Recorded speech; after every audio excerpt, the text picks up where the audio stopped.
good, y'all? It's Project Man. Today we're back in with another video, and today we're back here again. We gonna tell you, DJ about to tell you, this is not gonna be a typical reaction video, or it's not gonna be a reaction video. I say typical like it's gonna be something different. Well, it's gonna be something different, but not different as it pertains to like reactions and shit. Anyway, we gonna go get into the Survivor Series. All my WWE fans, stay locked in. WWE Survivor Series predictions from DJ That Product G himself. Let's do this shit.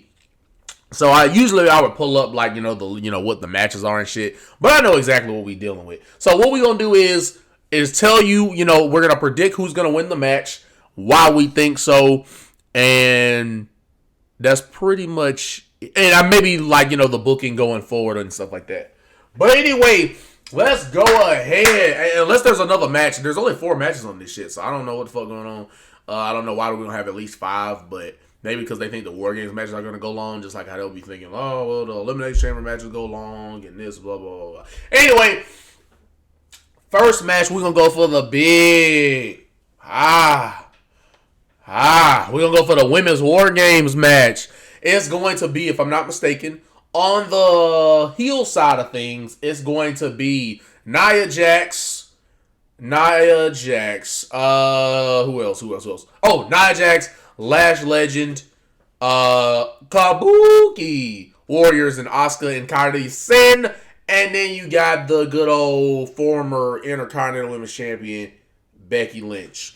Versus the face side of things, which has a lot of star power for sure. Rhea Ripley, Charlotte Flair, Alexa Bliss, Io Sky, and AJ Lee. A lot of top star power, a lot of former women's world champions. I guess AJ Lee, she's a big name, but she technically hasn't won one of their women's world titles yet, but she was Divas champion, so I don't know how much that counts for. But anyway, on the face side of things, there's obviously a lot of star power in this match. On the heel side of things, not as much. The only name value there on that team would probably be like Becky and Asuka and maybe Nia. Everybody else not so much. But anyway, who gonna win this? Part of me is thinking that maybe Becky's team or whoever's team it is, maybe they're gonna win it because maybe that's how they set up for a Becky Lynch AJ Lee feud, like as a way to elevate their feud and get to their first match. I could see Becky Lynch end up pinning AJ Lee. And AJ Lee basically being fed up with that because they already had Becky take a big loss, losing her championship to AJ Lee. So part of me kind of thinks, okay, she took the loss or AJ Lee costed Becky her title, which led to Maxine Dupree winning the belt. So part of me thinks as a way of getting back at her, I could see the heel team winning here. And that end up being a situation where maybe like that's what happens. Like the match ends up being like Becky pins AJ Lee to elevate their feud. Because in this match, the only people that's having an active feud right now, I mean, I guess Bliss and Charlotte and Nia and Lash are now kind of somewhat feuding. But I think more of the big story here is AJ and Becky. I think that's why they're added to this match. So because Becky already took that big loss, and something kind of tells me that like. I don't think that both the baby faces are gonna win this match or both the heels gonna win. I feel like this is gonna be one of those Survivor Series nights where like a face team wins and a heel team wins. Like on the guy side of things, a face team or a heel team wins. I think it's gonna be opposite. One face wins War Games, one heel wins War Games. I think they've done both before, but I ain't gonna lie, and I might get shot in the foot for this, which is fine. It's one of those what's a hot take, what I'm saying? And they got that meme of like that Rapunzel movie, Tangled, where they have all the swords to who the hell that guy's name was that was playing the role of like basically the prince of I forgot, but it's like that meme where all the swords are pointed to him and like what's the hot take? I might get a little flat for this, but the women's War Games match, man, I don't feel was necessary because of the lack of build to it as far as it's not as much like hype to this match. Like it's kind of like a match that felt like because the guys are doing it, we got to do a women's one. That's what it felt like. It didn't feel like, oh, they did right by the females by giving them a good build, star power, name value in this bitch. And you know what I'm saying? Because like I said, there's name value on the face side of things for sure. But because there hasn't been really that much of an exciting, thrilling feud leading to this particular match with all these particular people in it, I'm kind of not as invested going into it. Hopefully it's going to be a good match, but I would be lying if I said I was like so excited for this or cared that much about who wins it. I'm going to be honest. And another thing that might give me hot water is like I just don't remember a lot of women's war games matches. Like when you actually go back in the past, I don't really remember a lot of them. Like I don't, a lot of them I don't like. With the men's, I remember it more because it's factions, right? Like okay, one year it was the Judgment Day, this year is the Bloodline. That's why their matches are more memorable. Like I remember more the people. Like I remember the first War Games on the main roster being like Roman, the Usos, Solo, and Sammy versus Kevin Owens, the Brawling Brutes at the time, which I think was Rich Holland, Pete Dunne / Butch, and Sheamus and Drew.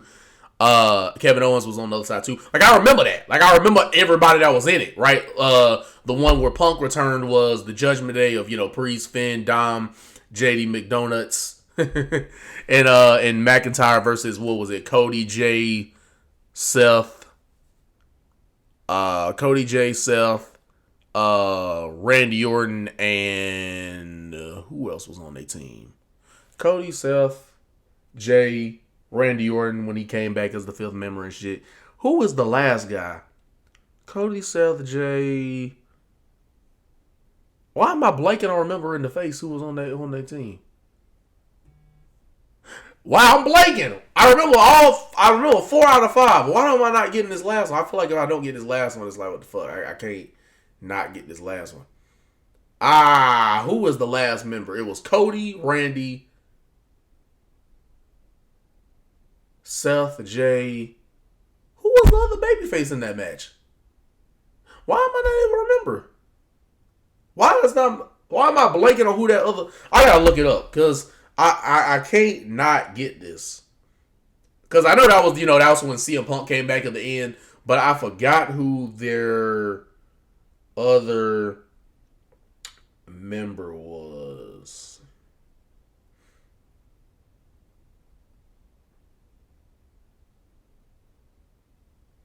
Who was that? War Games. I think it was Sammy. Sammy. That's who it was. But yeah, I remember the men's matches. Obviously, the last year was the one where it was Bloodline and Punk teaming up against the new Bloodline. Like, you see how I remember the men's matches, but like with the women, it always seems like there's, except when they had Damage Control, it always just seems like it just ends up being a bunch of random people. You know what I'm saying?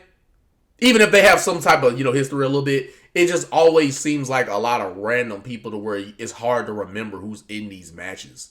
So anyway, women's war games, I feel like maybe the heel side of teams is going to I don't know. Shit. Is the face or the heels going to win this? I don't know because I'm thinking, like I said, there's so much star power on the face side of things. And, we're probably going to get the typical EO doing the moonsault on top of the cage, which is so... It already looks off-putting because everybody has to stand there, but like doing it every year makes it just make everybody look stupid because you're falling for the same spot every single year where you could just move out the way.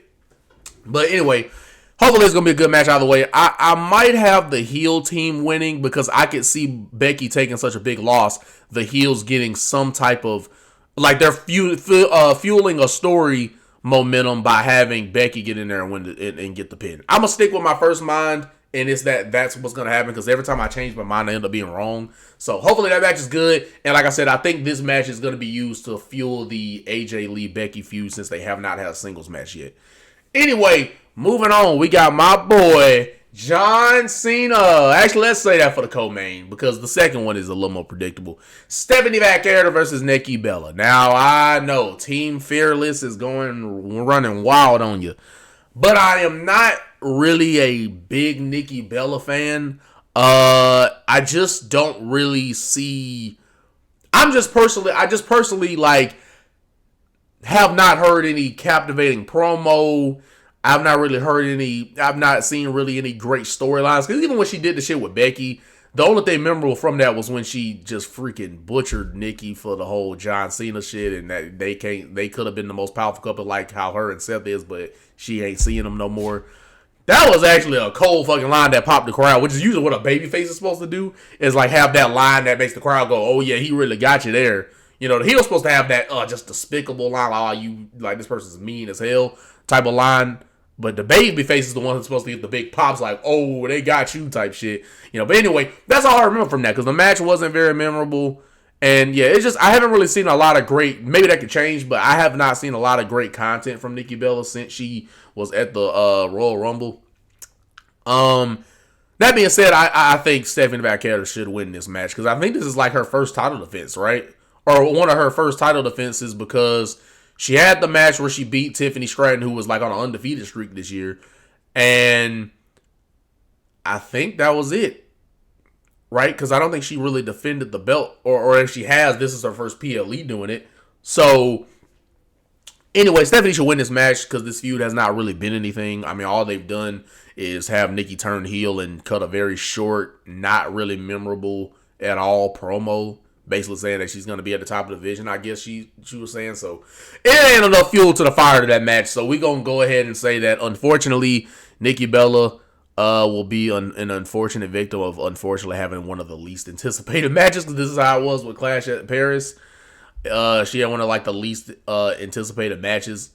So, sorry that you got to be that again, but it is what it is. Moving on to John Cena versus Dominic Mysterio, man. I've loved this. Dominic being this arrogant guy that's like so like full of himself to think that he just like got this shit all together, and that he's like got this like, this arrogance about him that, what I'm saying, he could go with the best of them in John Cena, and that he's like way surpassed anything John's done. Dominic's work has been great. He's easily going to be the future and one of the top stars in the business as these years go on, and be one of the top guys for the next, 15, 20 years, however long he wants to do it. He's been great. John Cena is obviously a GOAT. Only person I got over him is The Rock as far as being the greatest of all time. I think John is the greatest WWE superstar of all time. Rock is, to me, the greatest of all time when it comes to just like a pro wrestler and like what's the best example of a pro wrestler in all aspects. I think Rock is the most well-rounded as far as like, even if there are people better at wrestling than him, he's more of that complete package to me personally. But no, definitely to me, I've said before, has had the best WWE career, because think about it, he's mixed it up with legends, he's mixed it up with top guys that we now look at as legends, including him, and then he's faced a lot of new guys. Like, he's just gotten to mix it up with so many people because of how massive of a name he was. And, he was the face of the company for like 10 years. Like, the longest that anybody's ever been the face of the company at that global superstar level. So, anyway, all their praises being said, only thing I have to criticize about this is I wish they would have had a more traditional promo back and forth. Because it was really just Dominic saying, like, they had a great moment in Boston where Cena beat him for the Intercontinental title, but finally became a Grand Slam champion. And Dominic follows up in New York, and, he has the 6-man tag with him, and they, Dominic basically tell him he wants to do it on his home turf in San Diego. So hopefully San Diego is a loud crowd, hopefully, and they just bring the energy at the Survivor Series Wargames, man. That being said, I do have Dominic getting the title back, just because with Gunther being the heavy favorite to win this Last Time Is Now tournament, and Cena's last match obviously being in DC at Saturday Night's Main Event, which is crazy to think, like, guy I grew up on, the guy that was my favorite wrestler when I was growing up, and John Cena is really retired. That means I'm getting old too. But anyway, Gunther being the perfect John Cena heel, it's too hard to pass up to me, not doing this. But you would have thought maybe they would have had the Last Time Is Now finals be at this PLE, but I guess they're going to just stretch it all the way till Saturday Night's Main Event. And I guess Gunther, who we're assuming is going to win this thing, I guess he's just going to have to talk a promo on John Cena, because we're not going to, unfortunately, have at least one interaction between the two, which everybody knows Cena's one of the greatest talkers, so I would have loved to see at least one interaction between him and who his final opponent is, and then have the match. But I thought they were going to, like I said, have the finals end at this Survivor Series, and then have like a promo segment maybe done later in the night as Cena loses his title or something like that. They have like a promo exchange, but because the tournament is not going to be done in time, and Cena has no more dates up until his last match, it's just sucks. But anyway, that being said, I do think, like I said, Dominic is going to get the Intercontinental title back. Only reason why I say that is because with Gunther being the one to win this tournament, I doubt they would give Gunther another Intercontinental title reign. I just don't see it. I don't see them having Gunther, who we're assuming, because John is John, he's probably going to put somebody over on the way out. I just don't see Gunther, especially being already one of the greatest Intercontinental champions in Gunther and longest reigning. I don't see why he would need another title reign with that belt because he's the longest reigning champion, and a lot of people has been the best champion for that particular title as far as the title reign and everything is concerned. So I just don't see why he would need that, assuming that he's going to win the whole tournament. So I'm going Dominic to get the belt back. Even though that does mean John will have to lose his last two matches. Like I said, we feel that he's probably going to lose his last match because he wants to put over the new guys on the way out. But anyway, that being said, it should be a fun match. Dominic getting the title back. And like I said, only criticism I've had of this Dominic and John thing is I wish they would have had a little more of a traditional, like when it was an MSG, I wish they would have had a more traditional story driven like promo back and forth, because I'm just a fan of those promo battles when two guys just dig into each other, but it has a story to it and they just dig into each other on the mic. But that's my personal preference. But yeah, that's the thing. I just wish this feud had more content for us to look back on to be like, yo, that was great, mini feud right there. But anyway, Dominic to get the title, man. Shout out Dom. He's been killing it. Hopefully he continues to do so and get that title back, man. Love John Cena, like I said. My favorite wrestler other than The Rock. Favorite wrestler of mine, you know what I'm saying? All that good stuff. So hopefully he just has a great match. And yeah. Next match and last match, unless we hear some other match added. Woo! This has had some hype, even though there were times where we was like, I don't know about this War Games. I ain't really feeling it, because a lot of people are just gassed out of them doing this shit every year. Like how I was with Hell in a Cell, where they were like just doing it because, it's the Hell in a Cell season. That's how people are starting to feel with this War Game shit. But I will say the men's has gotten some fucking steam with it, bro. Even though we kind of knew that was going to happen with the Vision faction being there, but then Rollins got injured, so they had to pivot. But we knew the Vision was going to be the people running War Games this year, being the new top heel faction and running War Games like I was with Judgment Day and Bloodline. That being said, the heel team is packed, bro. We got fucking Braun Breaker, the man that's going to be the face of the fucking company. Braun Breaker, and big dude, hits hard, aggressive. Fucking Logan Paul, who he's got size, he's a great athlete, does a lot of, good looking shit there in the ring. So that's going to be that adds him to the match, what makes it a lot more fun, and the star power in Logan Paul.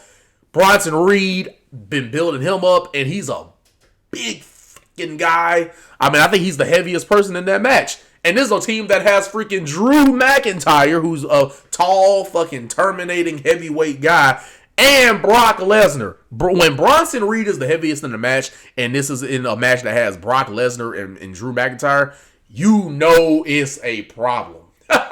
This heel team is so fucking stacked. But yeah, like I said, Drew McIntyre and Brock Lesnar. All of these guys except for Braun and Bronson I guess all the young guys in the match, Bronson Reed, Braun Breaker, and Logan Paul. Obviously, Drew and Brock have been WWE champion. They've been world champion before, so they have that main event status, that believable look, intimidating look, physique and all that, locked in twin. And then you got your young guys who are in great shape and all can wrestle. Logan and Bronson Reed and Braun Breaker. All of these guys, man. So this team is packed with just like Hall of Fame intimidation and freaking muscle mass, bro, and athleticism, whatever you want to say. Now, granted, there is a good bit of star power on the guys' side. You got the Usos and Jimmy and Jay, legendary tag team, one of the greats. Cody Rhodes being a top guy, two-time WWE champion, but current WWE champion. And then you got Punk, a multi-time world champion and current world heavyweight champion. And then you got Roman. Whew. I mean, Roman Reigns, bro, guy that's been holding the company down for the last 4 or 5 years as their face of the company, delivered the best storyline-driven television. He's another guy that has size, intimidation factor, a lot of legitimacy to his name, one of the GOATs right now in wrestling. So their team is packed with star power because the Usos as a tag team. Well, Jay's been getting hell over and one of their most popular guys, but it adds with them as the Usos being one of the great tag teams, teaming with the three top baby faces, right?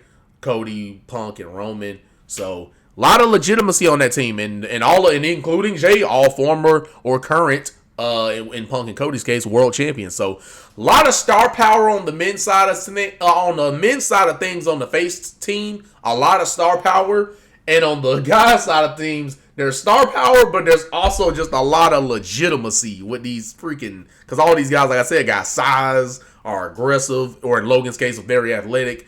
Like, Hall of Fame intimidation. This War Games is got to be one of the most packed War Games. Like I said, I know we've kind of almost feel a little burnout with the War Games because now they're doing it every year to a point where it actually kind of makes you miss the traditional 5-on-5. Like, and I wish they'd do that. Like, I was one of these guys off camera that said, I wish they would do, like, men's War Games, women's do a traditional 5-on-5, but if the women's War Games have gotten, it makes more logical story sense, maybe that year you do a women's War Games and a men's 5-on-5. I just think that would make it more fun while keeping the integrity of Survivor Series so that it's not like we're getting burnt out on War Games matches. Anyway, or you do War Games like every other year, like something to try to keep it fresh. Anyway, because it's not like the same lore as like a WrestleMania, a SummerSlam. It's not the same thing with War Game. Anyway, who I got winning this match? Shadam. On one hand, you can say that Roman being still arrogant, despite being a face now, he's still that arrogant, full of himself guy. So that could maybe cause some tension with the team, especially with him not really rocking with Cody and Punk. I mean, we literally heard him this past week saying, hey, bro, either one of y'all world titles would look basically great around my shoulder. And they were like, hold on, who is he talking about, though? Because he didn't specify. So I could see that little small thing there because he like, hey, that world title, will look better around me. Either one. I could see that being a thing that either leads to, like, a Punk-Roman feud, which I would love to see that, bro. Like, I hope that is a thing they build towards, honestly. A Punk-Roman feud, because we haven't gotten that match one-on-one still to this day. So, I would, as main eventers, I think they had one in the Shield, but Roman now. That would be something if they ever try to do, like, maybe that being a reason why we get a Roman Punk match at, like, a Royal Rumble or something like that, because both of these guys don't need the Royal Rumble. Roman's a massive name, and Punk is a world champion. So, I can see that would be something great to put on a Royal Rumble card, man. Like, as we saw with Cody and Kevin Owens, we've seen they can build this, like, they can use this last month that they have to build a match for the Royal Rumble, like how they did with Cody and Kevin. I think they should do that with maybe a Roman Punk match with him teasing that he's going after one of those titles, because we obviously seen enough matches with him and Cody.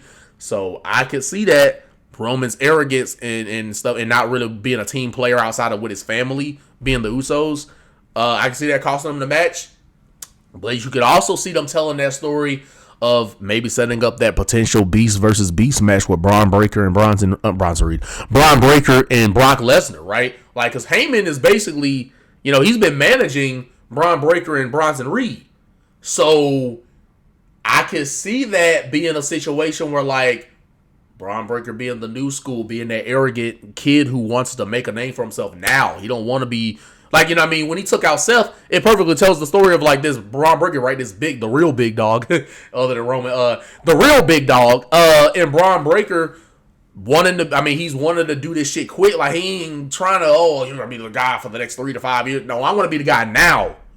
Like, that impatience of Braun Breaker, I can see that potentially causing some tension to set up a Braun Breaker-Brock Lesnar match, who, unpopular opinion, I think Braun Breaker should be the one to retire Brock. If Brock, like, retires next, we know it's going to be a Mania.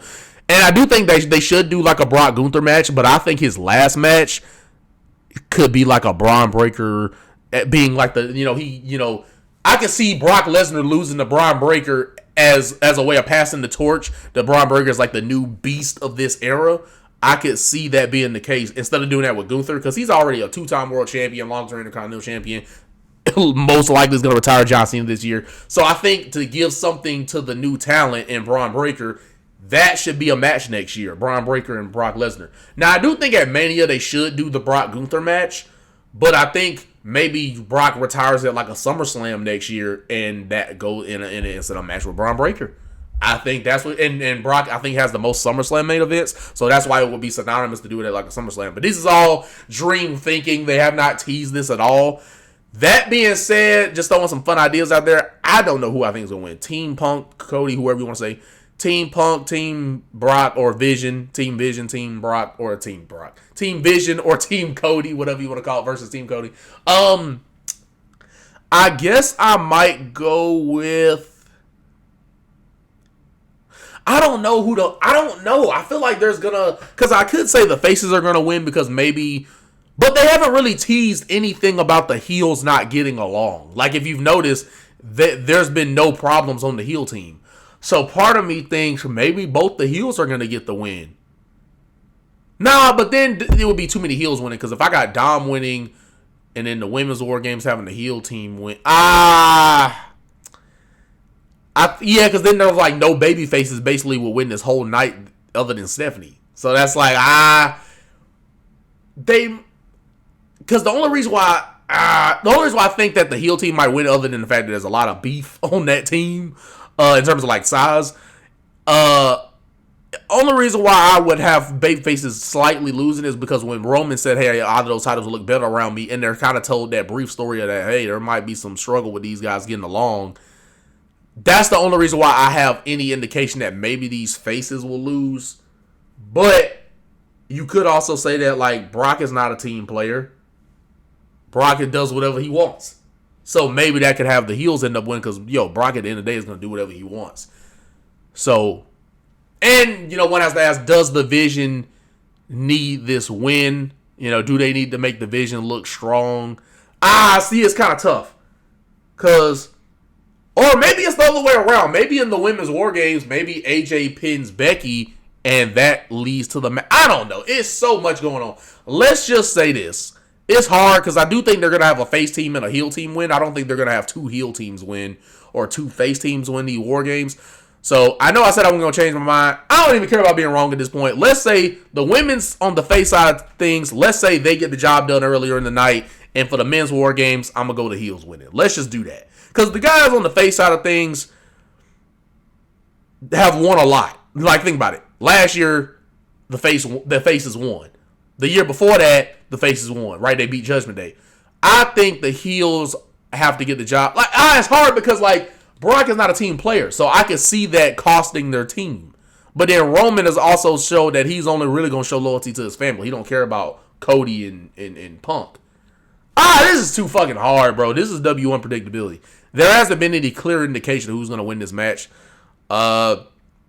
Let's have... This is tough, bro.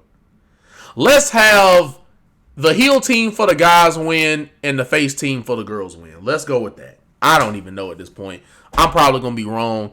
But I guess you could say either of the Usos can get pinned, because on the heel side of things, maybe Logan can lose, but it's not really a whole lot of people you can pin on the heels, yeah. Or I can see it, because I can also see them doing Drew pin Cody. Like, that's how they set up another match. And let's do that. Heel team Vision is going to get the win over the faces, because they could use that to set up Drew and Cody for another match.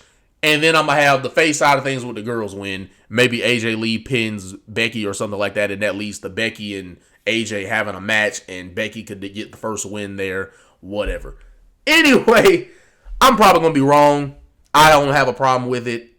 So I got the face team winning for the girls, the heel team winning for the guys. I got Stephanie Vaquer retaining and Dominic getting the Intercontinental belt, which is even, right? Because that's two faces winning, right? Stephanie Vaquer wins, and the face side of things on the girls win, and then Dominic as the heel win, and then the heels win on the... It's funny. The guys' matches, I got the heels winning, and the girls' matches, I got the faces winning. But anyway... Like, comment, and subscribe. This was tough to predict on the War Game side of things, because there's been no clear indication of who's going to win in the build-up. So that's actually good on their part for having that unpredictability added in there, because this really could go either way, I feel. But love to appreciate you guys. Like, comment, subscribe. And then what I say is what's going to be is this certified product G. Continue to come out with the content that visits the mains over and over again for you guys. Doing my thing and doing it well to the best of my ability. Sorry that this was 30 minutes. I just didn't realize I would have so much contemplation about who was going to win what. But anyway, love to appreciate you guys. Like, comment, subscribe for yo. See you in the next video. That's the vibe that DJ's on, and you're going to like it. So I shall see you in the next one, man.